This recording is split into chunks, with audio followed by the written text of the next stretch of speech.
Assalomu alaykum azizlar. Mana bizlar Howo A6 motorni terayotgan jarayonda bitta life hack bor edi. Shuni usta akalarga aytib o'tmoqchimiz. Mana bu ichkaridagi stakanchikni olishda ko'pincha muammo bo'ladi. Ko'rayotgan bo'lsangiz.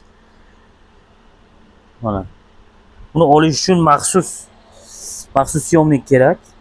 Buni olish uchun, lekin biz bitta life hack o'yladik. Mana oddiy elektrod simini olamiz, tozalab olamiz. Uchini mana bu shaklda qilamiz mana.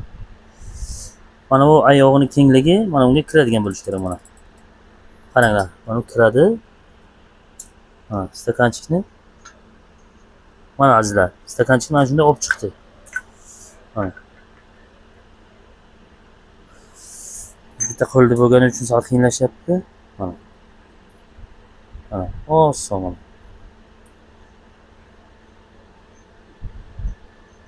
Mana azizlar.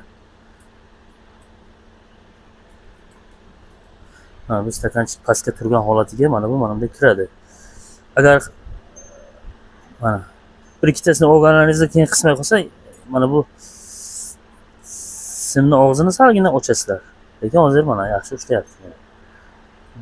Bunda pastga bo'lganda bosasizlar, mana ketdi.